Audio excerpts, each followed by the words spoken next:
জুমার দিন পড়ে ফেললেন। হাফেজ যারা আছেন আপনাদের তো 15-20 মিনিট লাগবে না, 15 মিনিট সর্বোচ্চ 15 মিনিট লাগবে। তা আপনি তো মসজিদে যাইতে যাইতে পড়ে ফেলতে পারেন হাফেজ সাহেবরা।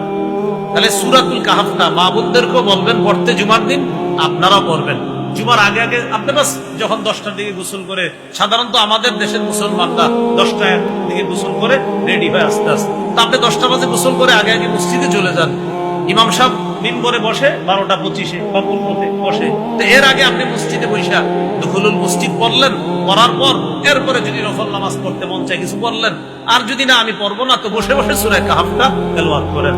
এরপর খতিব সাহেব আসবে, উনি বয়ান করবে, তারপর আপনি বয়ানে মনোযোগ দিলেন। তা আপনারা গুরুত্ব দিয়ে আমলটা করেন, আল্লাহ তৌফিক দান করুন। মা বোনদেরকেও বলবেন তারাও যেন জুমার দিনে আমলটা করে। আল্লাহ নারী পুরুষ সকলকে তৌফিক দান করুন। আর সবচেয়ে বড় লাভ কি? দাজ্জালের ফিতনা থেকে আল্লাহ হেফাজত।